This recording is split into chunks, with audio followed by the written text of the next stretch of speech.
खुशियों की है जुबां, चल दे तू चल दे कारवां, वो है जहां लगती है जैसे आसमां, वो है यही वो रोशनी, तेजस्विनी तेजस्विनी तेजस्विनी तेजस्विनी तेजस्विनी तेजस्विनी तेजस्विनी। नमस्कार, तेजस्विनी कार्यक्रम में आप सबका स्वागत है। आपके साथ मैं हूं ममता चोपड़ा। कुछ घटनाएं इतिहास रच देती हैं। ऐसी घटनाएं न केवल हमारे वर्तमान को दिशा दिखाती हैं, बल्कि हमारे भविष्य के सपनों की जमीन भी तैयार कर देती हैं। ऐसी ही एक ऐतिहासिक घटना रही इस दुनिया की सबसे लंबी हवाई उड़ान, एयर इंडिया की ये उड़ान जो शुरू हुई अमेरिका के सैन फ्रांसिस्को से, उत्तरी ध्रुव के ऊपर से होती हुई ये पहुंची बेंगलुरु। एक ऐसी उड़ान जिसमें सभी कर्मी महिलाएं थीं, पायलट, को पायलट्स के साथ साथ क्रू भी महिलाएं ही थीं। आज हमारी तेजस्विनी है इसी फ्लाइट की, यानी दुनिया की सबसे लंबी हवाई उड़ान की commanding officer captain Zoya Agarwal, और साथ ही जुड़ेंगी इसी फ्लाइट की second in command captain Tanmay Papagari भी।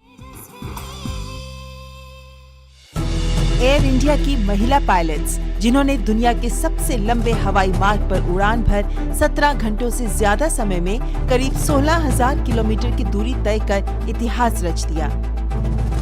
कैप्टन जोया अग्रवाल ने इस ऐतिहासिक सबसे लंबी नॉन स्टॉप कमर्शियल फ्लाइट का नेतृत्व किया, जो खुद बोइंग 777 उड़ाने वाली दुनिया की सबसे युवा पायलट भी हैं।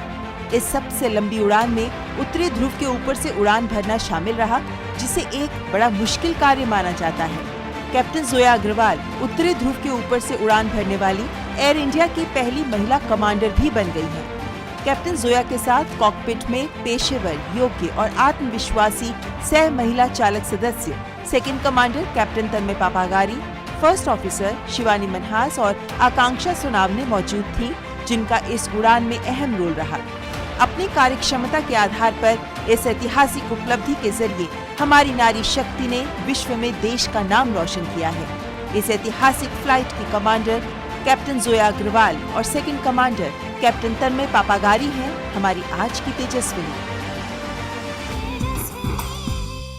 तो करते हैं स्वागत सबसे पहले कैप्टन जोया अग्रवाल का। बहुत बहुत स्वागत है आपका कैप्टन जोया। नमस्कार, बहुत बहुत मुझे बहुत अच्छा लग रहा है और गर्व महसूस हो रहा है कि मैं बहुत सारी तेजस्विनियों को प्रोत्साहित कर सकती हूँ। और हमें भी बहुत खुशी है कि आज आप हमारे साथ इस कार्यक्रम में मौजूद हैं। आइए करते हैं मुलाकात कैप्टन जोया अग्रवाल से। कैप्टन जोया, सबसे पहले क्योंकि जब भी किसी महिला के नाम के आगे कोई डेजिग्नेशन जुड़ जाता है तो बहुत खुशी होती है, बोलने में बहुत खुशी होती है, यानी कैप्टन जोया अग्रवाल। आपको भी ये एहसास बहुत गौरवान्वित करता होगा कैप्टन लगना? हाँ बिल्कुल ममता जी, क्योंकि मेरे को जब भी मैं अपने कप्तान की डेजिग्नेशन के बारे में सोचती हूँ, मेरे को वो 8 साल की जोया याद आ जाती है जो छत पे बैठ के सपने लिया करती थी कि कभी वो जो जंबो जेट आसमान में फ्लाई करता है, कभी क्या मैं उसको उड़ा पाऊंगी। और मेरे कानों में एक शब्द गूंजता था, असंभव, असंभव। क्योंकि मैं ऐसे फैमिली को बिलोंग करती हूँ जहाँ पे मेरे को सिखाया गया है कि बुजुर्गों की छाया में चलो। और मेरी मम्मी ने मुझे ये बताया कि बड़े होकर शादी करनी है, अपनी फैमिली को लुक आफ्टर करना है। और मेरे को कभी ऐसा बताया ही नहीं गया कि आप आसमानों को छू सकती हैं। तो वहाँ से यहाँ तक का जो सफ़र है वो मेरे को आज तक बहुत ही मेरे दिल के पास रहता है। और मुझे लगता है कि जब भी कोई मेरे को कप्तान बुलाता है, मेरे को अपनी सारे जो स्ट्रगल्स हैं, सारे चैलेंजेस मुझे याद आते हैं और बहुत ही अच्छा लगता है कि मैं आज यहाँ तक पहुँच पाई हूँ। बिल्कुल, और इसीलिए आज आप हमारे साथ इस मंच पे भी मौजूद है ताकि हमारे देश की जो करोड़ों महिलाएं हैं वो आपको देखकर प्रेरणा ले सके। लेकिन सबसे पहले इसी हवाई उड़ान से शुरुआत करना चाहूंगी जो आज इतिहास बना गई है। जब आपने ये फ्लाइट कंप्लीट की, सफलतापूर्वक आपने लैंड किया, तब का आपका एहसास क्या था? क्या थे वो पहले शब्द जो आपने कहे होंगे जब उड़ान सफल हुई? सबसे पहले जो मेरा एहसास था वो तालियों की गूंजों में डूबा हुआ था जो मुझे कॉकपिट तक सुनाई पड़ रही थी। पीछे जो हमारे यात्री थे वो इतने खुश थे। बेंगलुरु में सबसे लंबी, दुनिया की एक सबसे लंबी उड़ानों में से एक थी ये उड़ान। एयर इंडिया की सबसे लंबी उड़ान थी, किसी भी भारतीय एयरलाइन की सबसे लंबी उड़ान थी। लोगों में इतना प्रोत्साहन था उत्तरी ध्रुव पे उड़ान भरने का, ये उड़ान भरने का।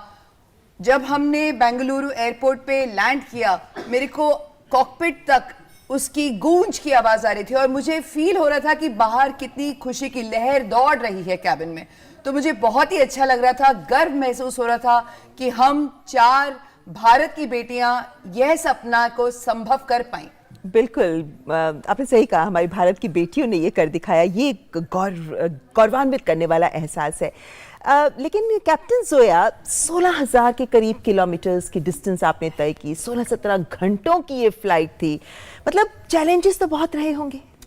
इस फ्लाइट का जो सपना था, एक सपने को साकार करने के लिए गवर्नमेंट ऑफ इंडिया, भारतीय सरकार, मिनिस्ट्री ऑफ सिविल एविएशन, हमारे सीएमडी साहब, हमारे डायरेक्टर ऑपरेशन साहब, हमारी सारी टॉप लेवल मैनेजमेंट बहुत टाइम से काम कर रही थी, क्योंकि ये बहुत ही चुनौतीपूर्ण फ्लाइट है। इसमें बहुत सारी चीजें ऐसी इन्वॉल्व होती हैं जिसके लिए क्लियरेंसेस चाहिए होती हैं, और बहुत ही परिश्रम करा गया है इस फ्लाइट के लिए बहुत लंबे समय तक।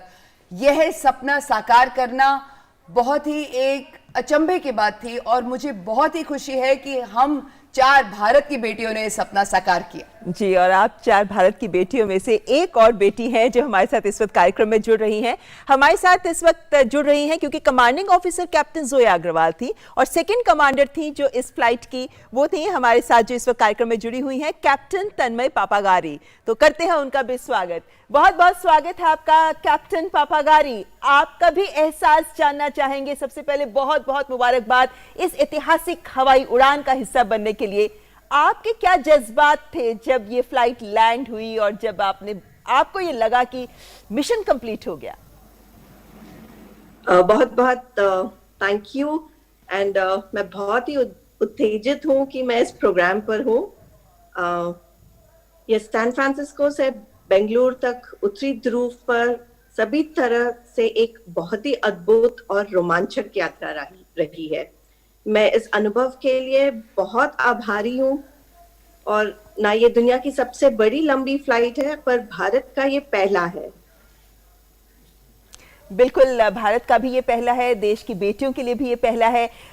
जब आपको ये पता चला कैप्टन पापागारी की आप इस ऐतिहासिक उड़ान से जुड़ने वाली हैं, उसके बाद क्या आपने कुछ खास तैयारी की?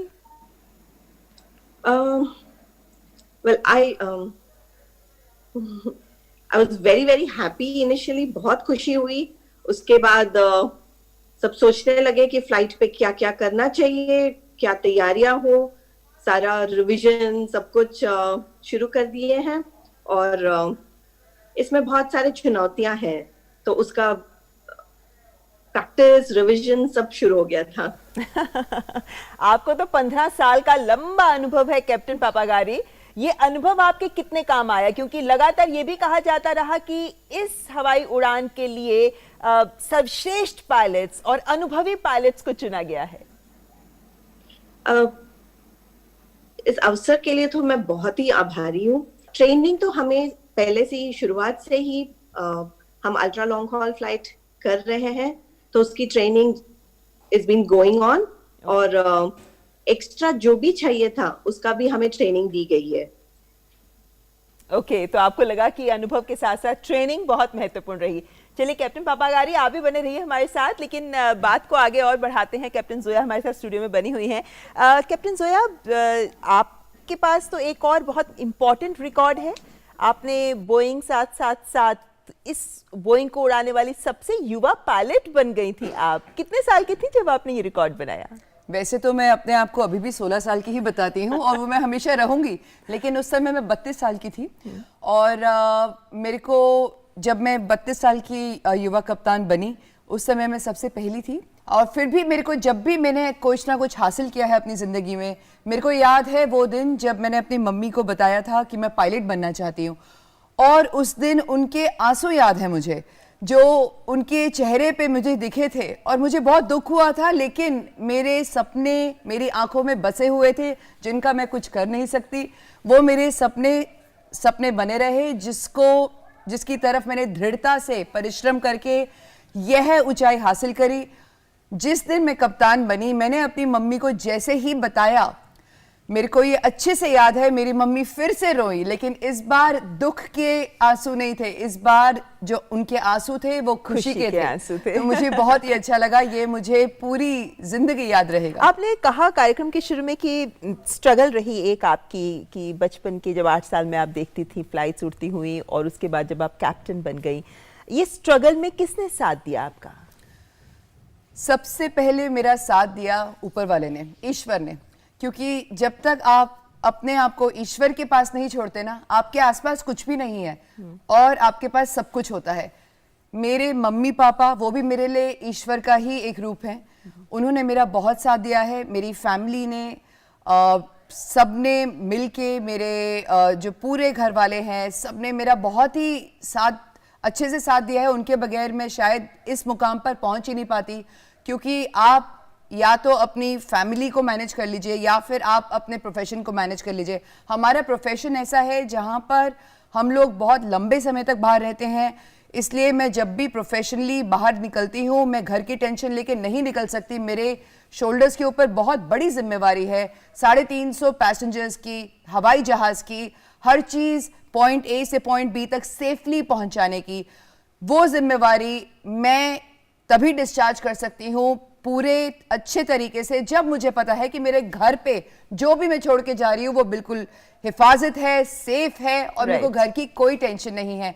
तो जब मैं अपनी यूनिफॉर्म पहन के घर से बाहर निकलती हूँ, मैं एक पूरे तरीके से पायलट बन जाती हूँ। उसके बाद मैं ये नहीं सोचती कि मेरे घर पे क्या है, क्योंकि मुझे पता है मेरे ईश्वर जैसे मम्मी पापा सब कुछ देख रहे हैं और मैं बहुत ही ग्रेटफुल हूँ उनके लिए। हाँ, ये बात कई बार सामने हम महसूस करते आए हैं कि हमारे देश की बेटियां बहुत कुछ हासिल कर सकती हैं, आपके जैसे नॉर्थ पोल को भी छू के आ सकती हैं अगर उनको परिवार का साथ मिलता है। जी आपसे अगला सवाल पूछे, लेकिन उससे पहले कैप्टन पापा गारी आपके पास भी आना चाहूंगी, क्योंकि आपकी भी अपनी फैमिली है। उस सबके बावजूद आप जिस तरीके से अपने इस करियर को देख रही हैं, उससे जुड़ा एक सवाल पूछने से पहले आपसे इस हवाई उड़ान के बारे में भी जानना चाहूंगी। जो सेकंड कमांडर है उसका भी रोल बहुत महत्वपूर्ण होता है, खासतौर पर जब इतनी लंबी फ्लाइट होती है। किन मायनों में आपका रोल महत्वपूर्ण रहा और किन मायनों में नॉर्थ पोल के ऊपर से उड़ान भरना चुनौतीपूर्ण रहा? What were the challenges involved?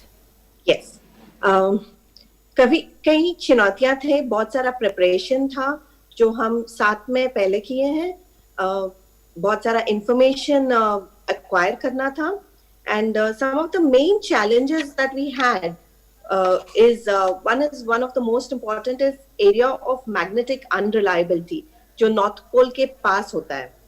फिर सोलर रेडिएशन, सौर विकिरण जिसे कहते हैं, लिमिटेड चॉइस ऑफ एयरपोर्ट्स, जैसे नॉर्थ जाते हैं तो एयरपोर्ट्स जो डाइवर्जन के लिए इमरजेंसी के टाइम जो मिलते हैं वो बहुत कम हो जाते हैं, और विंटर होने के कारण स्नो और बाकी वेदर फैक्टर्स जो इन्वॉल्व होते हैं, इट गेट्स मोर डिफिकल्ट, क्योंकि अगर डाइवर्जन करना है तो कहाँ जाए और फिर कंपनी के लिए क्या क्या फैसिलिटीज मिलेंगे और कंपनी कितनी जल्दी पैसेंजर्स और एयरक्राफ्ट को रिट्रीव कर पाएंगे, ये सब देखना बहुत जरूरी था।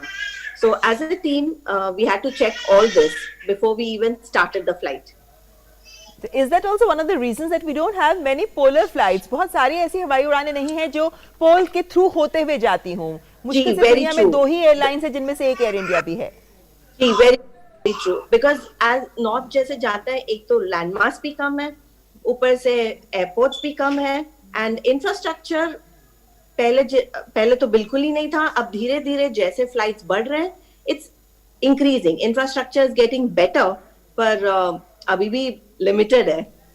ऑल राइट, चलिए कैप्टन जोया, यही सवाल आपसे भी जानना चाहेंगे। उन्होंने बताया कितनी सारी प्रॉब्लम्स होती हैं नॉर्थ पोल के पास से अगर हम उड़ान भरते हैं, तो क्या क्रिटिकल पॉइंट्स क्या रहे इस लंबी उड़ान के, जब आपको लगा कि ये डिसीजन लेने बहुत ज़रूरी थे और आपने वो टाइम पे लिए? ममता जी, देखिए, ये जो उड़ान है ये बहुत ही स्पेशल उड़ान है। ये नॉर्मल उड़ान जैसी बिल्कुल नहीं है, क्योंकि इसमें जो चुनौतियां होती हैं वो थोड़ी ज़्यादा होती हैं नॉर्मल उड़ान के कंपैरिजन में। जैसे कि पायलट है, उसकी परीक्षण होता है, उनकी ट्रेनिंग, स्पेशल ट्रेनिंग होती है, वो पूरी होनी चाहिए।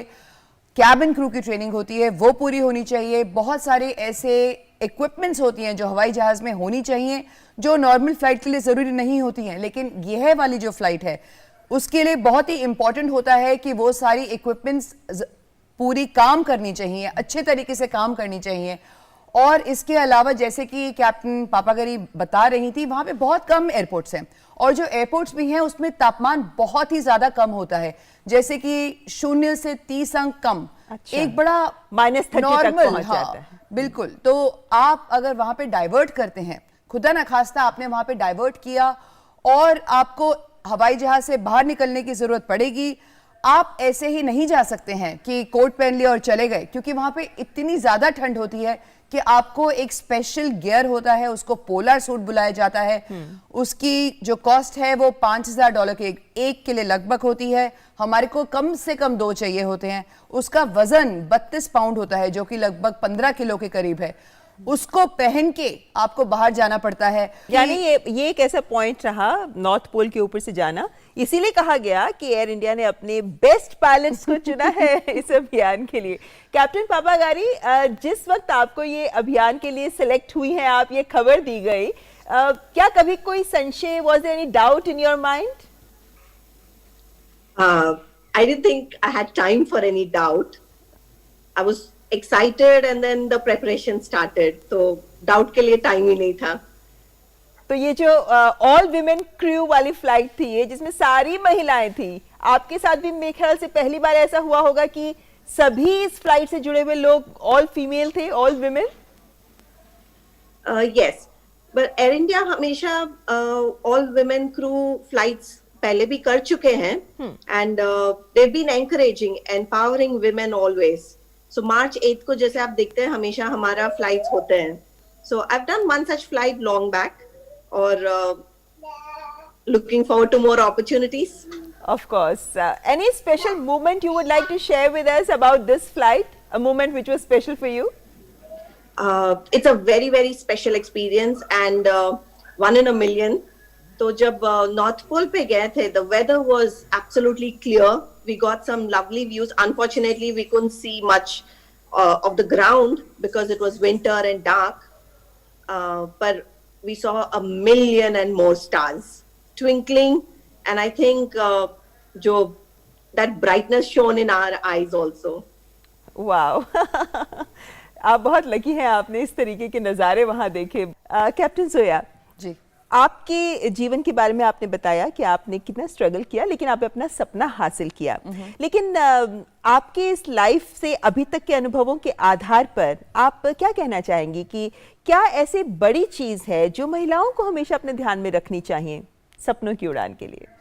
बिल्कुल। पहली बात तो कभी भी वो 8 साल की जोया जो छत पे बैठ के सपने देखा करती थी, उसने कभी नहीं सोचा था कि आज वो तेजस्विनी पे आकर दुनिया की लाखों और तेजस्विनियों को इंस्पायर करेगी, प्रोत्साहित करेगी। तो आज मेरे लिए बहुत ही गर्व की अपॉर्चुनिटी है और मैं बहुत बार ममता जी स्कूलों में जाती हूँ, वहाँ पर छोटी लड़कियों को प्रोत्साहित करने के लिए, और हर बार जब मैं जाती हूँ तो मैं एक शब्द को लिखती हूँ एक पेपर पर, इम्पॉसिबल, असंभव।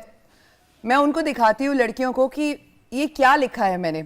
उसमें से बहुत लड़कियां मेरे को बोलती हैं इम्पॉसिबल मैम और कई जो लड़कियां बोलती हैं आई एम पॉसिबल। मेरे को उन सब में वो 8 साल की जोया की झलक दिखती है वहां पर। और जो नहीं बोलती हैं, जो इम्पॉसिबल बोलती हैं, उनको मैं बोलती हूँ हर एक वास्तविकता जो महत्वपूर्ण होती है वो एक अच्छे सपने से शुरू होती है, और जो बहुत ही एक खूबसूरत सपना होता है वो एक सपने देखने वाले से शुरू होता है। और वो सपने देखने वाला इंसान वो आप हैं। आप सपना देखिए, दृढ़ तरीके से उसकी तरफ काम करिए, परिश्रम करिए और ईश्वर आपका साथ देगा, आपको सफलता जरूर मिलेगी। लेकिन आपका एक कौन सा ऐसा सपना है जो आप पूरा करना चाहती हैं? अभी आप देख रही हैं लेकिन आप उसको हासिल करना चाहती हैं। मेरे लिए ममता जी जिंदगी में बहुत सारे ऐसे सपने हैं जिनको मैं हासिल करना चाहती हूँ। एक मेरा बहुत बड़ा सपना साकार हुआ अभी, जिनके लिए मैं बहुत ही थैंकफुल हूँ। मैं सबको, अपनी टॉप मैनेजमेंट को, मेरे को उन्होंने अपॉर्चुनिटी दी कि मेरे को कमांड करने की उत्तरी ध्रुव के ऊपर से, जो कि पैसेंजर्स पहली बार इस उड़ान पे जा रहे थे, सैन फ्रांसिस्को और बेंगलुरु, जो कि हमारे पृथ्वी के 2 डायमीट्रिकली छोरों पे लोकेटेड है, तो पहली बार ना ही तो हमने इतनी लंबी उड़ान भरी, पीएम मोदी जी का सपना पूरा किया, ये उनका बहुत पुराना सपना था। उसके साथ साथ हमने उत्तर ध्रुव के ऊपर से उड़ान भरकर बहुत ही खूबसूरत तरीके से हम बेंगलुरु पहुंचे। 4 लड़कियां, 4 भारत की बेटियां, बहुत ही गर्व की मेरी एक ये सपना था मेरा भी जो पूरा हुआ। बहुत समय से मैं इसके ऊपर काम कर रही थी और मैं सोच रही थी कि कब होगा, कब ये सपना पूरा होगा, और आज ये हो गया है। अब इसके बाद मेरे को थोड़ा टाइम और लगेगा एक मेरा नया सपना साकार करने के लिए, सोचने के लिए। चलते चलते आपके बारे में कुछ एक बातें जानना चाहते हैं, क्योंकि एक ऐसी महिला जो अपने सपने को पा सकी, वो वैसे कैसा व्यक्तित्व है उनका, इसलिए जानना चाहती हूँ आपसे कि आपको अपने व्यक्तित्व की सबसे बड़ी विशेषता क्या लगती है? मेरे को अपने व्यक्तित्व की सबसे बड़ी विशेषता ये लगती है कि मैं हर चीज को एक बहुत ही पॉजिटिविटी के साथ देखती हूँ। हर चीज को पॉजिटिव में बदला जा सकता है। जैसे ये वाली भी उड़ान थी, इसमें बहुत मुश्किलें इन्वॉल्व होती हैं, बहुत ज्यादा, क्योंकि एक पहली बात तो जो मैंने आपको टेक्निकलिटीज बताई, उसके बाद जो ईश्वर है, मौसम के जो भगवान होते हैं, उनको आपके ऊपर बहुत ही दया आनी चाहिए उस दिन, क्योंकि जो मौसम है बहुत ही एक निर्धारित, बहुत ही इंपॉर्टेंट रोल प्ले करता है इस जैसी फ्लाइट में।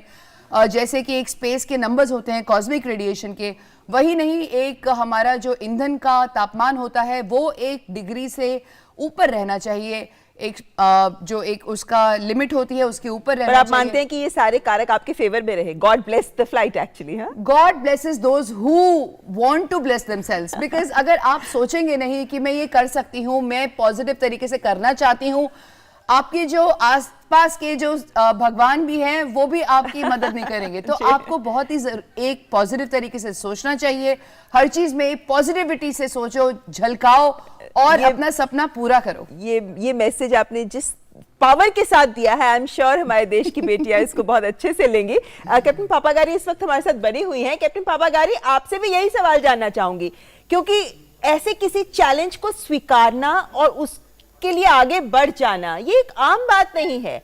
आप में ऐसी क्या खूबी आप महसूस करती है? What is that special point in your personality which you think made you accept this challenge and face it head on? I would say being positive and most importantly revision, working hard and taking everything in your stride is very important.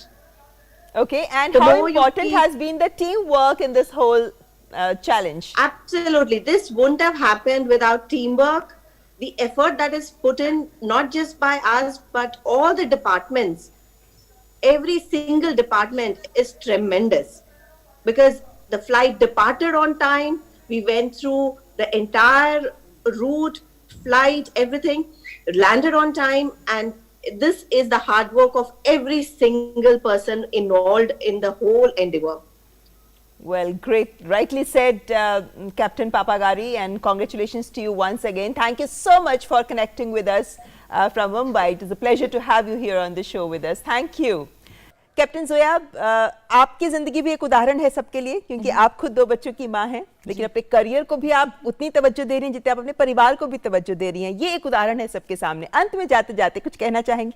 मैंने ममता जी पूरी flight में 7 announcements करी। मैंने कहा शायद ये भी एक नया वर्ल्ड रिकॉर्ड ही सेट हो गया होगा 7 अनाउंसमेंट्स करने का, क्योंकि मुझे इतना उत्साह था सबके साथ शेयर करने का। मैं चाहती थी मेरे जो पीछे 250 पैसेंजर्स हैं वो इस फ्लाइट को मेरी आंखों से देखें, हम सबकी 4 भारत की बेटियों की आंखों से देखें।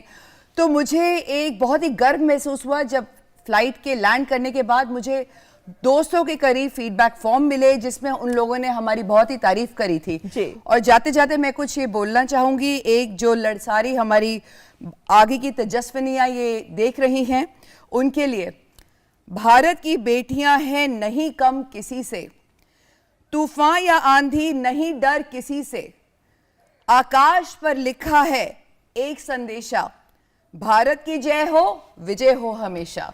क्या बात है, बहुत खूब, बहुत खूब। आपके जैसी भारत की बेटियां ही हैं जो हमारे देश को विश्व पटल तक हमारा नाम रोशन कर रही हैं। बहुत बहुत शुभकामनाएं आपको। कैप्टन जोया अग्रवाल हमारे साथ इस कार्यक्रम में शिरकत करने के लिए बहुत बहुत शुक्रिया। धन्यवाद। तो ये थी हमारे साथ हमारी आज की तेजस्विनी। अगले हफ्ते फिर होंगे हाजिर एक और तेजस्विनी के साथ, लेकिन हाँ, आप अपनी ईमेल्स, अपने संदेश हमें यूं ही भेजते रहें। हमारा ईमेल आईडी tejaswini.ddnews@gmail.com। आज के लिए बस इतना ही। नमस्कार।